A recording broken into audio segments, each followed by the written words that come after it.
नमस्कार दर्शकों, मैं हूं नाविका कुमार और आप जुड़ रहे हैं मेरे साथ सवाल पब्लिक का शो पर। अमेरिका के 47वें राष्ट्रपति के तौर पर डोनाल्ड ट्रंप की व्हाइट हाउस में वापसी तय हो गई है।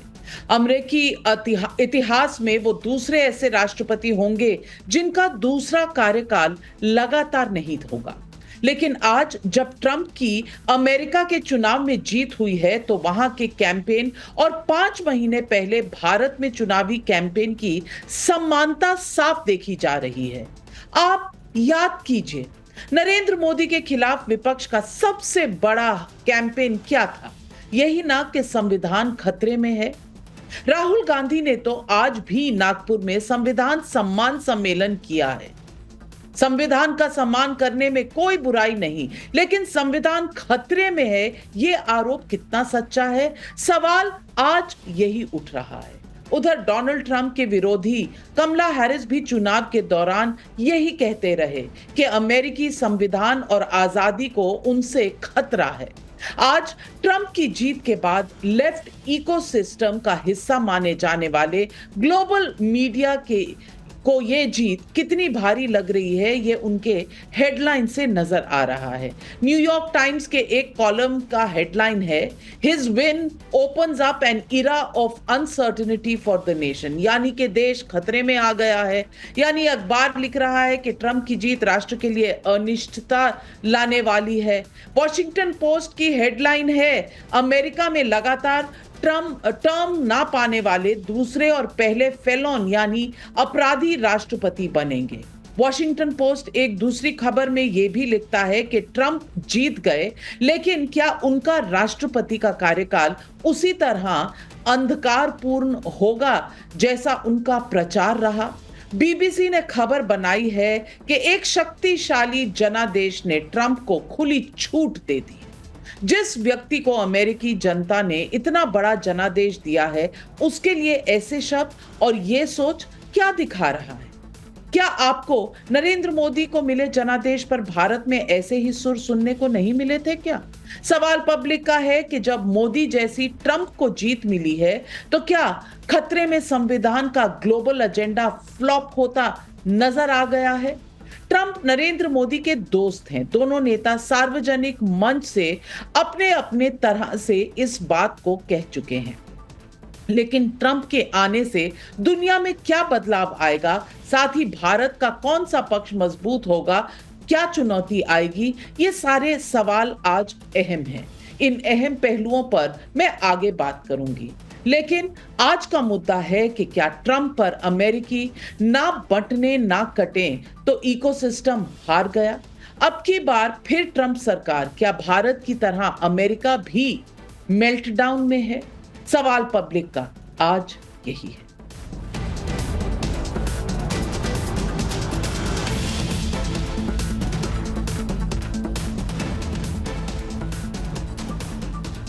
डोनाल्ड ट्रंप की जीत पक्की हो जाने के बाद उन्हें शुरुआती बधाई देने वाले ग्लोबल लीडर्स में प्रधानमंत्री नरेंद्र मोदी शामिल है। प्रधानमंत्री मोदी ने एक्स पर लिखा, आप जब अपने पिछले टर्म की सफलताओं को आगे बढ़ाएंगे तो मैं भारत अमेरिकी वैश्विक और रणनीतिक साझेदारी की मजबूती की उम्मीद कर रहा हूं। ट्रंप को बधाई देने वालों में लोकसभा के नेता प्रतिपक्ष राहुल गांधी और कांग्रेस अध्यक्ष मल्लिकार्जुन खड़गे भी शामिल हैं। लेकिन ट्रंप की जीत के बाद संविधान खतरे में है कहने वाले कितने सदमे में हैं? भारत में भी इसके संकेत दिखने लगे हैं। तृणमूल कांग्रेस के सांसद साकेत गोखले का बयान है, अमेरिकी चुनाव के नतीजे और हमारे लोकसभा के नतीजे साफ दिखा रहे हैं कि भारतीय वोटर ज्यादा समझदार है, क्योंकि उसने सेल्फ ऑब्सेस्ड सत्ताधीशों के अहंकार को तोड़कर उन्हें सबक दिया है। उम्मीद करता हूं कि अमेरिका हमें उपदेश देने से पहले समझेगा कि लोकतंत्र कैसे काम करता है। वाह, साकेत गोखले समझाएंगे। अब आप इस बयान पर क्या कहेंगे? साकेत गोखले कहना चाह रहे हैं कि भारत के लोकतंत्र में मोदी के अहंकार को तोड़ा, फिर आप ही ये भी कहते हैं कि भारत में लोकतंत्र खत्म हो रहा है। संविधान सम्मान का सम्मेलन भी आप ही लोग कर रहे हैं। ये सवाल खड़े करता है या नहीं? इस तरह का मेल्टडाउन अकेले साकेत गोखले का नहीं है। कांग्रेस के सांसद अभिषेक मनु सिंघवी ने एक्स पर लिखा, Melania Trump will make golden history, third wife for the second time to become the first lady. टिप्पणी उनकी पत्नी पर, डोनाल्ड ट्रंप पर, अमेरिका पर, जीत पर कहने के लिए कुछ भी नहीं है। अब इस बयान पर मैं क्या कहूं, सिवाय इसके कि इसे भारत की जनता फुहरता मानेगी या नहीं, ये पब्लिक ही तय करेगी। उधर ट्रंप की जीत पर डीएमके नेता टीकेएस इलांगोवन और पूर्व केंद्रीय मंत्री मणिशंकर अय्यर का भी नजरिया सुन लीजिए, क्या कह रहे हैं। Trump had resorted to many gimmickry, like 2 shooting incidents. These are all incidents which we have seen in India that he has copied. Maybe some advisors from India had told that you play a drama so that we can win. That is what had happened. That is what we think. Hindenburg issue will not come up. And somebody in the US government, like a Republican or the Donald Trump, will put a pressure on Hindenburg to stop this. And they will feel happy. All the mistakes which were exposed by Hindenburg will be closed. That is what they feel. But let us wait and see. America is more democratic than India. एक तो मुझे बहुत अफसोस लगता है कि ऐसे चरित्र के आदमी जिनको कि अमेरिका की कोर्ट्स ने ही फेलन बताया है और जिसके इतिहास में लिखा है कि वो वैश्यों के पास जाता है और उनको पैसे देता है मुंह बंद करने के लिए, कि ऐसे जलील आदमी को दुनिया का सबसे बड़ा प्रेसिडेंट चुनकर निकाला है, तो इस पर मुझे अफसोस है। भारत में आ रही ऐसी प्रतिक्रियाओं के बीच ये भी देखिए कि भारत और अमेरिका के चुनावों में 7 समंदर की दूरी होने के बावजूद कैसे मोदी और ट्रंप के विरोधियों के सुर इतने मिलते जुलते हैं। एक तरफ कांग्रेस पार्टी और इंडिया अलायंस लोकतंत्र के लिए लड़ रहे हैं, संविधान के लिए लड़ रहे हैं, और दूसरी तरफ प्रधानमंत्री मोदी जी, अमित शाह जी और बीजेपी के लोग, आरएसएस के लोग संविधान को और लोकतंत्र को खत्म करने में लगे हुए हैं। Donald Trump is an existential threat to our democracy and our most fundamental freedom. 10 साल हिटलर का ही समय था, 10 साल से ज्यादा वो नहीं रह पाया वहां पर, तो 10 साल तो इनका भी पूरा हो गया। Donald Trump has openly vowed if re-elected he'll be a dictator on day one. America में ट्रंप विरोधी कैंपेन हारा और भारत में मोदी विरोधी कैंपेन हार गया। दोनों नेताओं के तेवर अंदाज और कई मसलों पर राय भी मिलती जुलती है। नरेंद्र मोदी ने ट्रंप को अपना दोस्त बार बार बताया है और हाल में ट्रंप यहां तक कह चुके हैं, मोदी बाहर से देखकर ऐसे लगते हैं कि वो आपके पिता हों, लेकिन एक दूसरे के लिए व्यक्तिगत सम्मान से बढ़कर मसला यह है कि ट्रंप की नीति से भारत पर क्या असर पड़ेगा। मोदी की तरह ट्रंप भी रूस यूक्रेन युद्ध के खिलाफ नजर आते हैं। हाल ही में ट्रंप ने यह भी कहा कि बांग्लादेश में हिंदुओं, ईसाइयों और अल्पसंख्यकों के खिलाफ हिंसा की मैं निंदा करता हूं, यह मेरी निगरानी में कभी नहीं होता। कमला हैरिस और जो बाइडेन ने दुनिया भर और अमेरिका में हिंदुओं की उपेक्षा की है। हम कट्टरपंथी वामपंथ के धर्म विरोधी एजेंडे के खिलाफ हिंदू अमेरिकियों की रक्षा करेंगे, लेकिन क्या फाइव आइज वाले देशों में शामिल कनाडा के खालिस्तान एजेंडे पर ट्रंप रोक लगाएंगे? ये सवाल बड़ा है। डोनाल्ड ट्रंप की टैरिफ नीति भारत के कारोबारियों पर भारी पड़ सकती है। ऐसे में जब जनवरी 2025 में डोनाल्ड ट्रंप का दूसरा कार्यकाल शुरू होगा तो इसमें भारत के नजरिए से क्या होगा ये देखना दिलचस्प होगा। लेकिन आज सवाल पब्लिक पूछ रही है। सवाल पब्लिक का आज है कि क्या ट्रंप की जीत से संविधान खतरे में है वाली टूल किट की ग्लोबल हार पक्की हो गई? मोदी और ट्रंप के विरोधियों का मेल्ट डाउन एक जैसा है? क्या विरोधी हार के बावजूद सबक नहीं सीख रहे? क्या ट्रंप की जीत से बांग्लादेश और कनाडा के हिंदुओं की आवाज सुनी जाएगी? क्या ट्रंप रूस यूक्रेन युद्ध रोकेंगे? क्या ग्लोबल मसलों पर भारत के दोस्त बनकर खड़े होंगे ट्रंप? यही सवाल आज पब्लिक पूछ रही है और इन सवालों के जवाब देने के लिए आज हमारे साथ जुड़ रहे हैं बीजेपी के राष्ट्रीय प्रवक्ता रोहन गुप्ता। तहसीन पूनावाला हमारे साथ जुड़ रहे हैं, कांग्रेस के सपोर्टर हैं। विवेक साइलस जी समाजवादी पार्टी के राष्ट्रीय प्रवक्ता हैं। हर्षवर्धन त्रिपाठी वरिष्ठ पत्रकार। सौरभ शुक्ला फाउंडर हैं न्यूज मोबाइल के, वॉशिंगटन डीसी से बहुत नजदीकी सी देख रहे हैं ये सारी इलेक्शन को। सौरभ शुक्ला जी भी वरिष्ठ पत्रकार हैं। स्वागत है आपका वॉशिंगटन डीसी से यहाँ सीधा हमारे स्टूडियोज में। विवेक श्रीवास्तव जी वामपंथी पॉलिटिकल एनालिस्ट हैं और आज कितने सदमे में हैं ये आज हम देखेंगे। लेकिन तहसीन पूनावाला जी, ये बात तो तय है, जिस तरह की हेडलाइंस हमने देखी हैं, मेल्टडाउन तो हो रहा है। जिन्हें वो लेफ्ट लिबरल कहा जाता था वो असल में कहीं ना कहीं आज महसूस कर रहे हैं कि ना चली भारत में, ना चली अमेरिका में, ट्रंप भी वापस आ गया, मोदी भी वापस आ गया। क्या होगा इस पूरे नैरेटिव का? नंबर 1 और नंबर 2, आपने एक चीज नोट की, वहां कोई भी वोटिंग की प्रक्रिया को दोष नहीं दे रहा। संविधान खतरे में, ये सब कह रहे थे चुनाव के दौरान, लेकिन आज किसी ने वोटिंग की प्रक्रिया पर इल्जाम नहीं लगाया। सबने अपने आप में गलती ढूंढनी शुरू की है कि कहां रह गई बात। तहसीन पूनावाला, क्या भारत में ऐसा नहीं हो सकता था? नमस्कार नाविका जी, आपके शो में शिरकत करने का मौका मिला, इसलिए आपका शुक्रगुजार हूँ। मैंने वो मुहावरा तो सुना होगा आपने, बेगानी शादी में अब्दुल्ला दीवाना। ये बेगानी चुनाव में भाजपा वाले क्यों दीवाने हो रहे हैं, मेरी समझ में नहीं आ रहा। एक तो मैं राष्ट्रपति ट्रंप को बहुत बहुत बधाई देना चाहता हूँ। व्यक्तिगत तौर से मुझे लगता है उनका जीतना भारत के लिए कुछ हद तक अच्छा है, क्योंकि उनके मेरे प्रधानमंत्री मोदी जी से व्यक्तिगत तौर से एक अच्छा रैप है। लेकिन कुछ मूल सवाल, अगर हम सारे जिंगोइज्म को छोड़ते अगर हम बात करें तो जरूरी है। अगर ट्रंप साहब नेशनलिस्ट थे और भाजपा वाले इतने खुश हो रहे, तो नेशनलिस्ट तो किसके लिए? वो अमेरिका के लिए है। H1B वीजा जब मोदी साहब प्रधानमंत्री थे और ट्रंप साहब राष्ट्रपति थे, सबसे ज्यादा क्लैम्पडाउन उन्होंने किया था।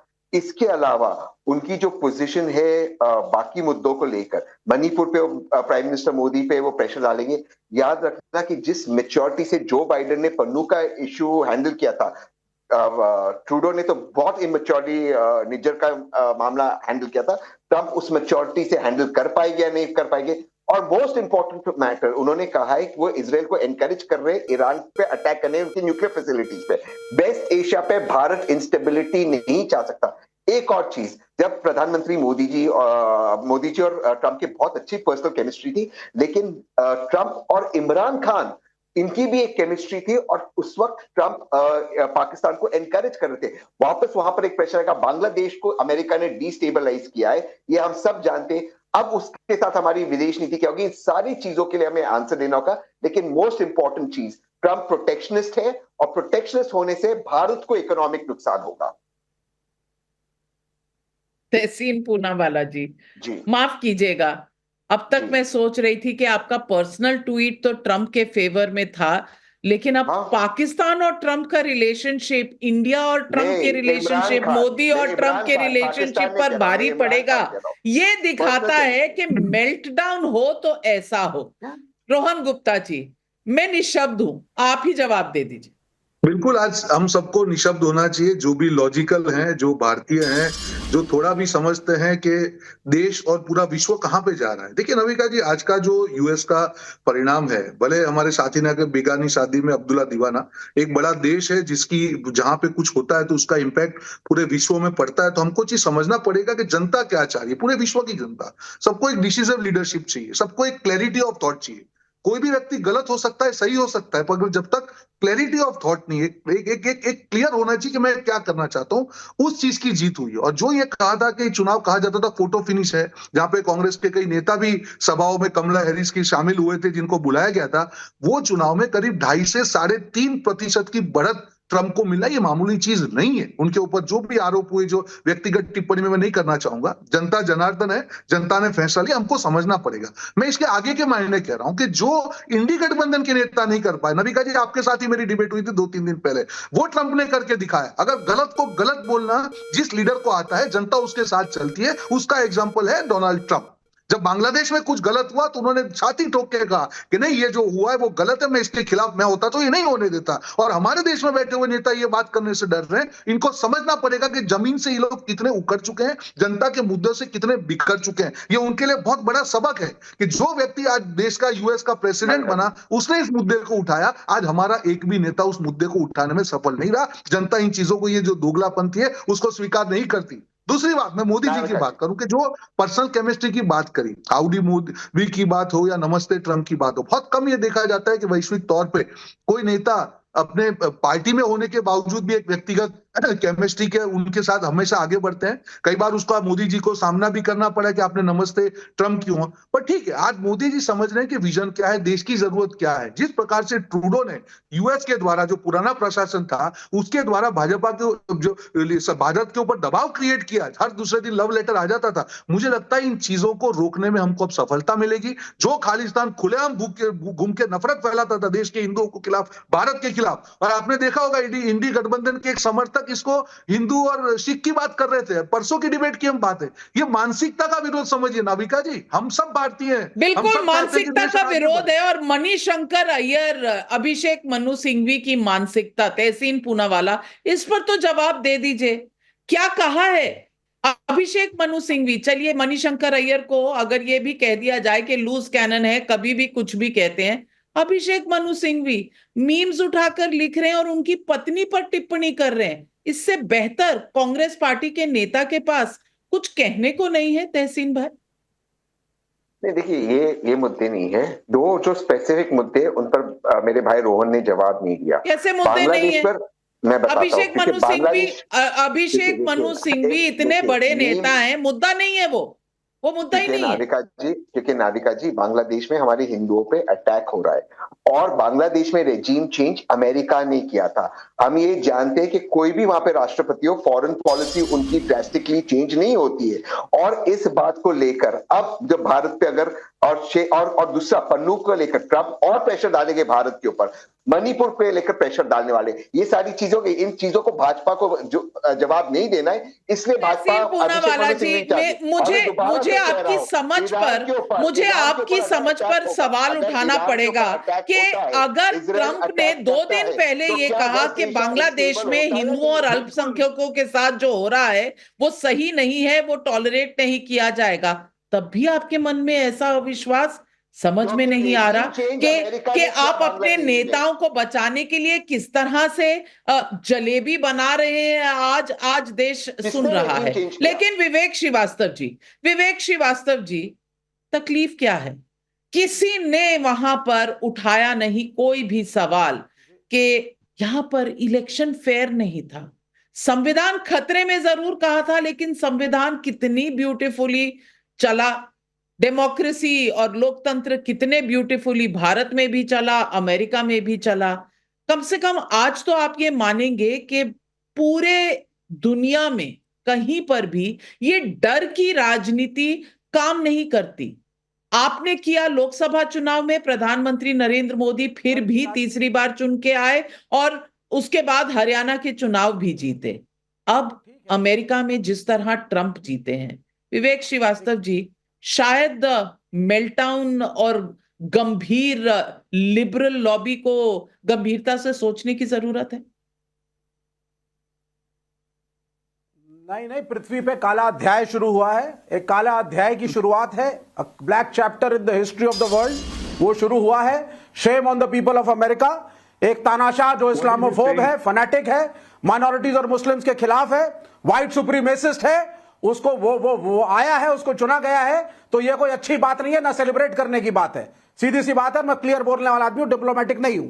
इसके आने से कोई पीस नहीं फैलेगी इस देशों के बीच में। मोदी का दोस्त मतलब ये नहीं है कि ट्रंप भारत का दोस्त हो गया। पिछले टेन्योर में सारे वीजाज अमेरिकन स्टूडेंट्स के खत्म किए गए थे। H1B वीजाज के रूल्स को टफन अप किया गया था। भारत का जो आईटी प्रोफेशनल वर्कफोर्स है उनकी नौकरियों पे बन आई थी। इस बार भी ये व्हाइट फर्स्ट कहेगा, अमेरिकन फर्स्ट नहीं, he is basically white man first. ये इसकी लॉजिक है। ये कह रहे हैं साहब, डोनाल्ड ट्रंप कहते हैं मैं जाऊंगा और ये पैलेस्टीन की प्रॉब्लम 2 घंटे में सॉल्व हो जाएगी। नेतन्याहू भंगड़ा कर रहे हैं। ये हम कर क्या रहे हैं कि राइट विंग इस्लामोफोबिक प्रेसिडेंट जो बना है अमेरिका का, उसका सेलिब्रेशन कम से कम मैं तो नहीं करूंगा। मुझे नहीं लगता ये मेरे देश के लिए या इस पृथ्वी के लिए कोई बहुत अच्छी चीज है। अब हर चीज के अंदर ये कहना साहब वो जीत गए, अरे वो जीत गए तो मोदी क्यों खुश हो रहे हैं भाई? आप बताइए भारत के लिए वो क्या क्या करेगा। और ये प्रो अमेरिकन स्टैंड ये हमारे रिलेशंस चाइना और रूस दोनों से खराब करेगा। आप देखेंगे ये पहले भी हुआ था। हमने बड़ी तारीफ की थी प्राइम मिनिस्टर मोदी की जब अभी शी जिनपिंग से वो मिले थे, बातचीत हुई थी, मेल्टडाउन हुआ था, दोनों तरफ से एक मैत्री की शुरुआत हुई थी। हमने प्रधानमंत्री की तारीफ की थी, लेकिन ये सब खत्म होगा। आप देखेंगे आप। चाहे वो पैलेस्टीन का मुद्दा हो, अच्छा, तो यूक्रेन का मुद्दा आपको हो, चिंता ताइवान ये का हो मुद्दा गई हो। कि चाइना पीछे ना रह जाए, अमेरिका आगे ना निकल जाए। बाप रे बाप, काला अध्याय चाइना कह नहीं दिया पीछे आपने रहेगा, विवेक आप पीछे श्रीवास्तव रह जी। जाएंगे। अगर ये मेल्टडाउन नहीं है तो क्या है? बिल्कुल। मुझे समझ नहीं आ रहा। आप कह रहे हैं लोग भांगड़ा डाल रहे हैं, आपको इतना दुख क्यों हो रहा है? आपको रोने का मन कर रहा है तो रुमाल भिजवा देती हूँ, या आज तौलिए की Absolutely। जरूरत पड़ेगी? मुझे तो दुख होता है, हर्षवर्धन मैडम। त्रिपाठी जी, आज लगता है रुमाल से काम नहीं चलने नहीं, वाला, कहीं भी तौलिया मुसलमान भिजवाना या पड़ेगा, minority वो मारा भी जाए तो बड़ा दुख होना वाला। चाहिए। आज विवेक आपको श्रीवास्तव भी दुख जी होना चाहिए। बहुत नहीं, आपको भी दुख होना चाहिए। बहुत ही सदमे में है। विवेक भाई पता नहीं कहाँ थे जब नहीं, चाइना दुख की में बात है, मस्जिदें आपको भी तोड़ बोला दी आप। गई। अब देखिए आपके बीच में मैं नहीं बोल रहा था, ये मत करिए, ये अच्छा नहीं लगता। आप ठीक है, आप थोड़ा कम्युनिस्ट माइंडसेट के हैं, तानाशाही दिमाग में रहती है नॉर्थ कोरिया से लेके चाइना तक। लेकिन ठीक है, यहाँ तो हम भारत में है ना विवेक भाई, तो यहाँ आप शांत रहिए। मैंने आपकी बात सुन ली। अब जो सबसे जरूरी बात है बोलिए जी कि डोनाल्ड ट्रंप क्या वन पार्टी डेमोक्रेसी वाले चाइना के जिनपिंग की तरह जीत के आए हैं क्या, या फिर वो ईरान के खामेनेई की तरह वो चुने गए हैं सुप्रीम लीडर? नहीं भैया, वो डेमोक्रेसी से आए हैं। इसीलिए कम्युनिस्टों को इतना दर्द हो रहा है, इसीलिए उन्हें लग रहा है कि ये काला अध्याय हो गया। नंबर 1। दूसरा क्या है, दुनिया भर का जो ये वर्ल्ड वाइड वोक और लेली इकोसिस्टम है ना, लेफ्ट लिबरल इकोसिस्टम है, जिसने दुनिया भर में तबाही मचा रखी है। वहां की जो नेशनैलिटीज हैं, वहां के जो स्थानीय मान्यताएं हैं, संस्कृति है, उन्होंने अमेरिका को भी बर्बाद करने में कोई कसर नहीं छोड़ी इस वोक और लेफ्ट लिबरल इकोसिस्टम में। उसकी हार हुई। भारत के लिए क्या है? भारत के लिए दुनिया के मंचों पर जो भी रेडिकल इस्लामिस्ट हैं या जो भी रेडिकल जो ऐसे लोग हैं जो किसी भी तरह से दुनिया के लिए खतरा है, पीस के लिए खतरा है, उनके खिलाफ भारत है। अभी तक जो बाइडेन के कार्यकाल में क्या हुआ? ट्रंप के 4 साल के कार्यकाल में दुनिया युद्ध से मुक्त रही। इनके कार्यकाल में क्या हुआ? जो बाइडेन और कमला हैरिस ने अमेरिका को बर्बाद किया। दुनिया के हर कोने में युद्ध होने लगा, मिडिल ईस्ट से लेकर रशिया यूक्रेन तक। और जो सबसे बड़ी बात थी कि जो बाइडेन तो राष्ट्रपति के तौर पर 2 साल के बाद रह ही नहीं गए थे, पता नहीं क्या कर रहे थे, और कमला हैरिस को फोटो अपॉर्चुनिटी से कोई फुर्सत नहीं मिल रही थी। मुझे लगता है दुनिया के सबसे शक्तिशाली देश में एक ऐसा व्यक्ति कमांडर इन चीफ के तौर पर, नेता के तौर पर होना चाहिए जो दुनिया में फैसले ले सके।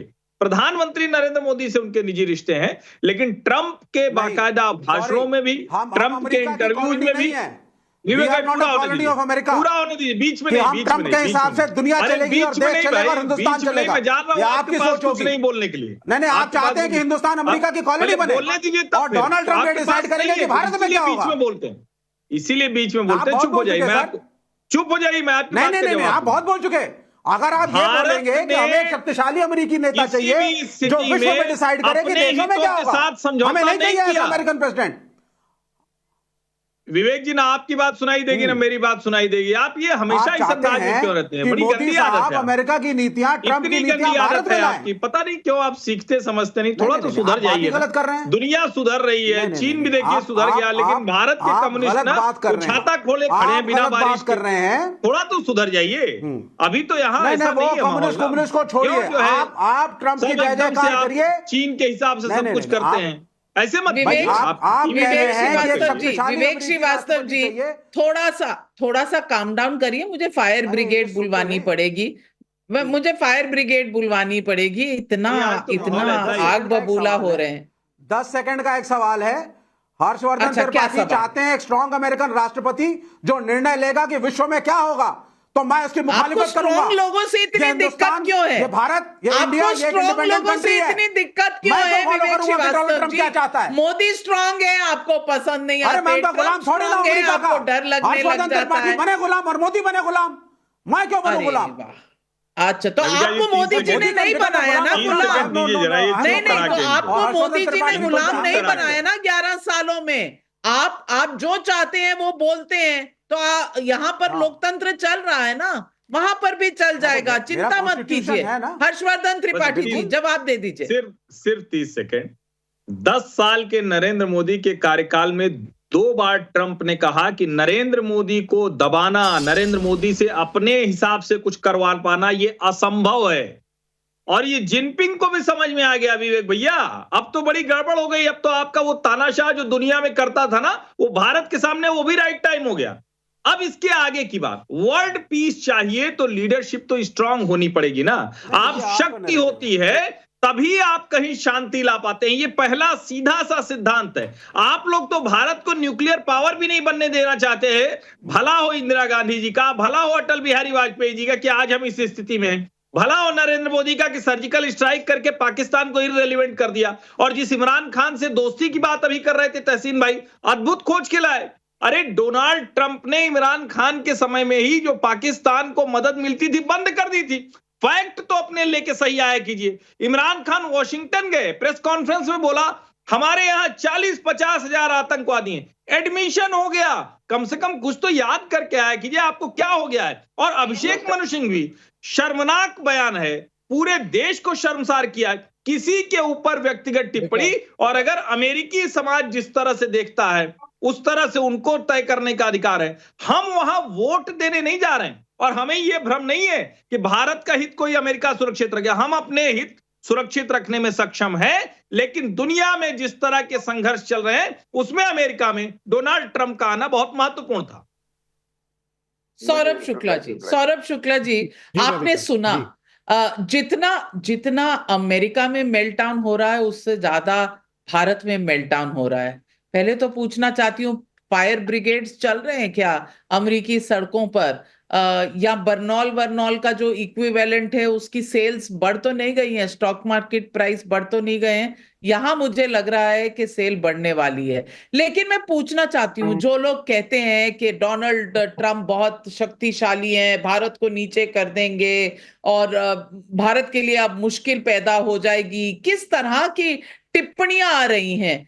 कोई कह रहा है कि भारत का वोटर ज्यादा इंटेलिजेंट है अमेरिकी वोटर से, कोई कह रहा है कि भाई डिफीट हो गया जो नैरेटिव था कि संविधान खतरे में है। आप इस चुनाव को किस तरह देखते हैं?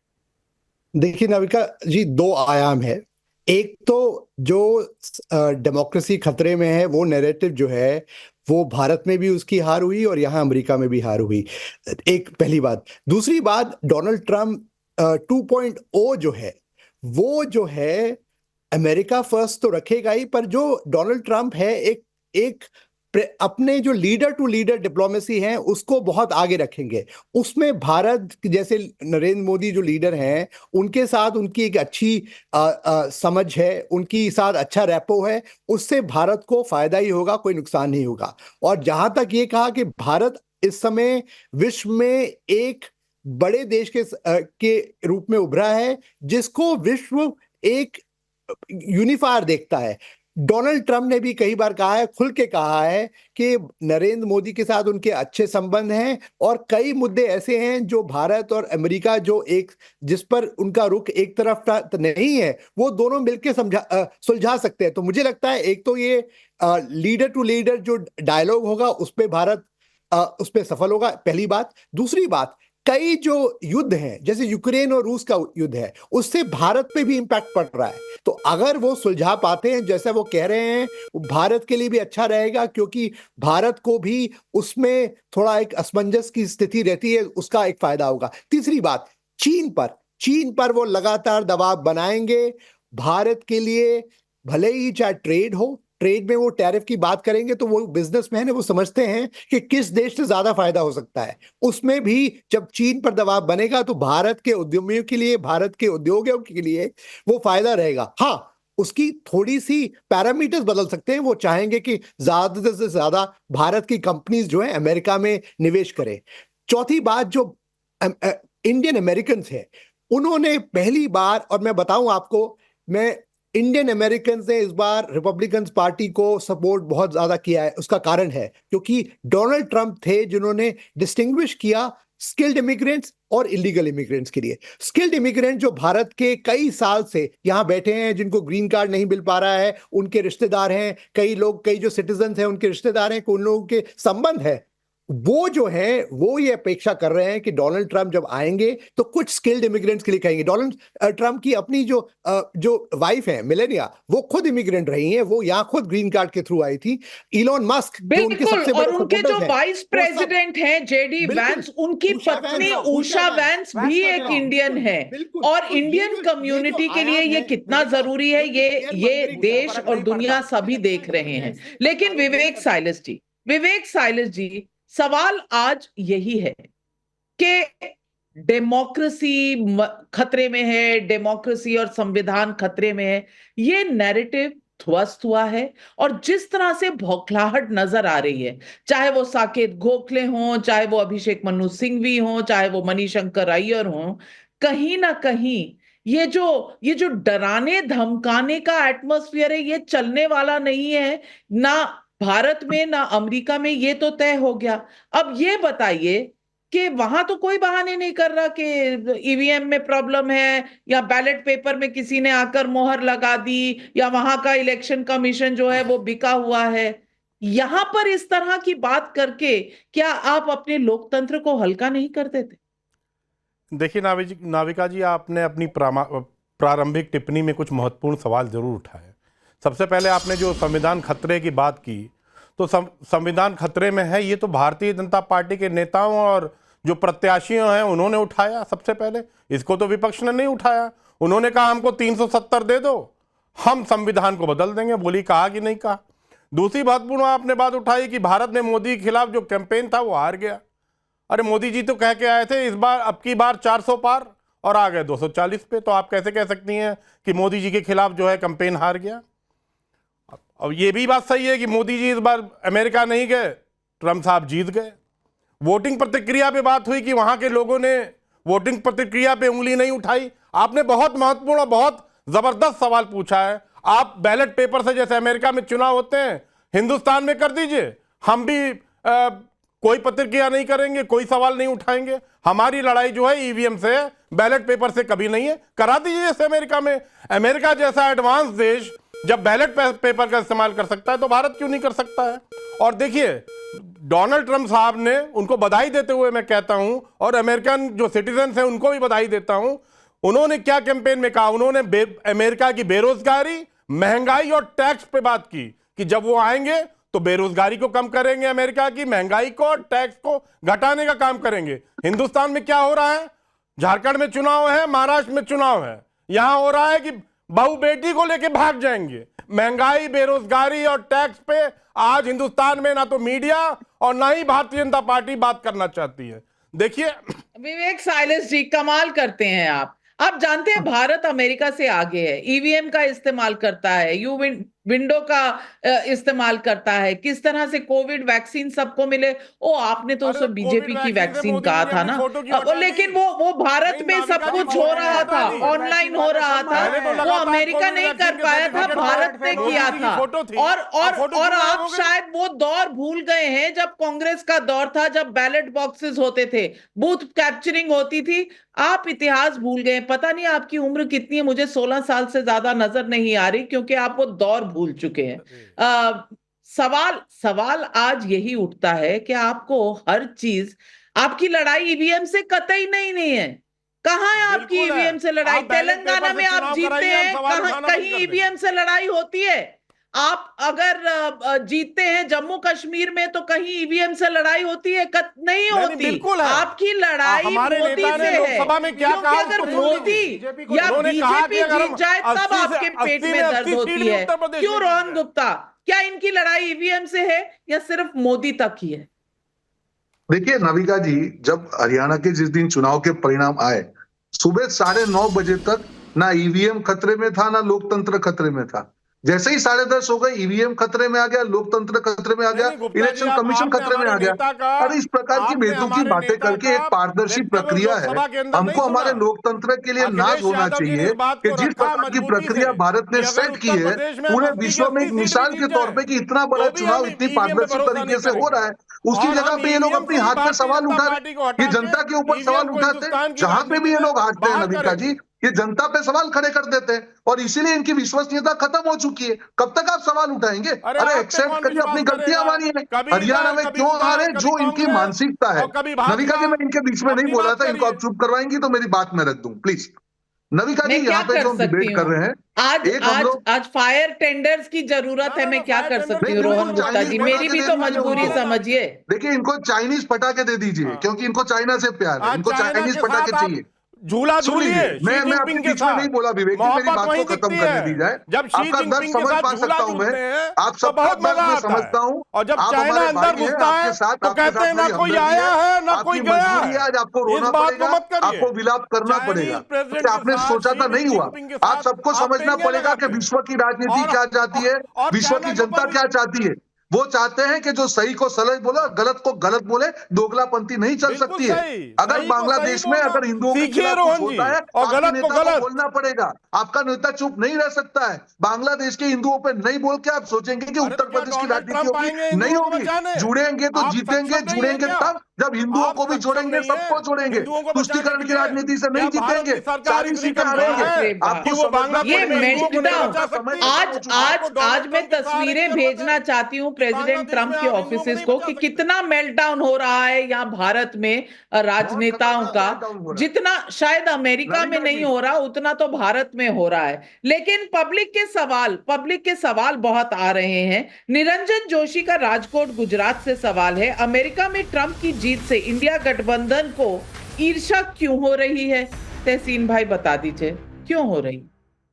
किसी को कोई ईर्ष्या नहीं हो रही। बहुत महत्वपूर्ण सवाल है।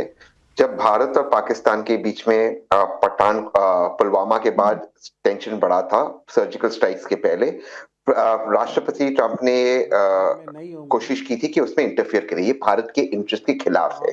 दूसरी चीज, जो उन्होंने तालिबान के साथ डील की जिससे अमेरिका ने पुल आउट किया, उससे भारत को नुकसान हुआ है। तीसरी चीज मैं दोबारा से रिपीट कर रहा हूं, ईरान के मामले में उन्होंने इजराइल को एनकरेज किया है ईरान पे स्ट्राइक्स करने के लिए। वेस्ट एशिया अगर डिस्टेबलाइज होगा, भारत इनस्टेबल होगा। और चौथी चीज, बांग्लादेश पर कोई जवाब नहीं दे रहा है। बांग्लादेश को अमेरिका ने डिस्टेबलाइज किया, वो हमारा सबसे करीबी दोस्त था और हमारा एलाई था। शेख हसीना आज भी भारत के अंदर है।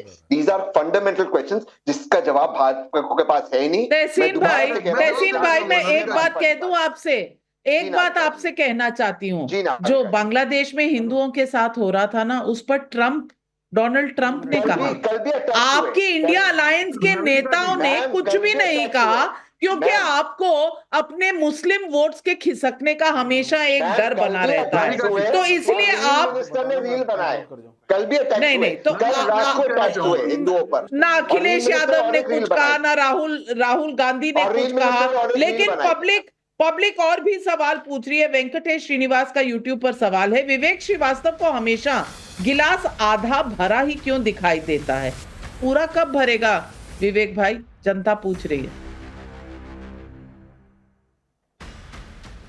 अरे भाई, जब सब अंधकारमय हो रहा है, एक तानाशाह आ गया है, वो दुनिया के अंदर युद्ध कराएगा, इस्लामोफोब है, एक धर्म विशेष से नफरत करता है, तो मैं क्या जलेबी बांटूं?